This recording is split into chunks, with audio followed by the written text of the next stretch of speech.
Sir এই যে আপনার 12 লাখ টাকার পেন্টিং ঘোড়ায় ঘাস খাইতেছে দেখেন। এবারে ঘোড়ায় ঘাস খাইতেছে, তাহলে পেন্টিং এর ভিতরে ঘাস কই? স্যার আপনি কি একটা মদন? ঘোড়ায় তো সব ঘাস খেয়ে ফেলেছে, এখন ঘাস আসবে কোথা থেকে? এবারে বুঝলাম ঘোড়ায় ঘাস খাইয়া লাইছে, তাহলে ঘোড়া কো? ঘোড়া দি দেখা যায় না। স্যার আপনি আসলে তো একটা মদন। ঘোড়ায় ঘাস খাওয়ার পরে ঘোড়া তো পেট ভরে গেছে না, তখন তো ঘোড়া গেছে গা। ঘোড়া কি এনে হইয়া থাকবে না বইয়া থাকবে? ওর মায়ের বাপ, এডি কোন জগতের প্রাণী? ঘোড়ায় ঘাস খাইয়া পেন্টিং এর ভিতরে কোন বাইরে লোক এমনি?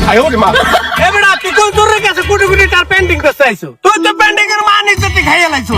স্যার এটা কোটি কোটি টাকা হবে কিভাবে? এটা তো আমরা 200 টাকা দা কিনা। এই মিয়া ছাড়েন, আমার মুখ আটকে আপনি সত্যি কথা আটকাতে পারবেন না। আমি হালাল ভাবে ব্যবসা করুন, বোঝেন নাই? 200 টাকা কিনে আনছি, তা কি হয়েছে? 12 লাখ টাকা বেচমু, যে একটা লাভ করুন আমি।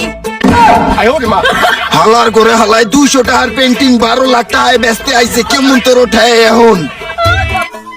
এত একটা মাথার মধ্যে গোবরে ভরা, আল্লাহ বলতে না পৃথিবীতে বাড়াইছে কি নিগা? ঘোড়া ঘাস খেয়ে গেছে গা, তো কি হয়েছে? ওই পেন্টিং এর মধ্যে ঘাস জন্ম নিলে ঘোড়া আবার খাইবো। এলিয়েন হালার ঘরে হালা, বলদের ঘরে বলদ গো, কি করতে মন চায়?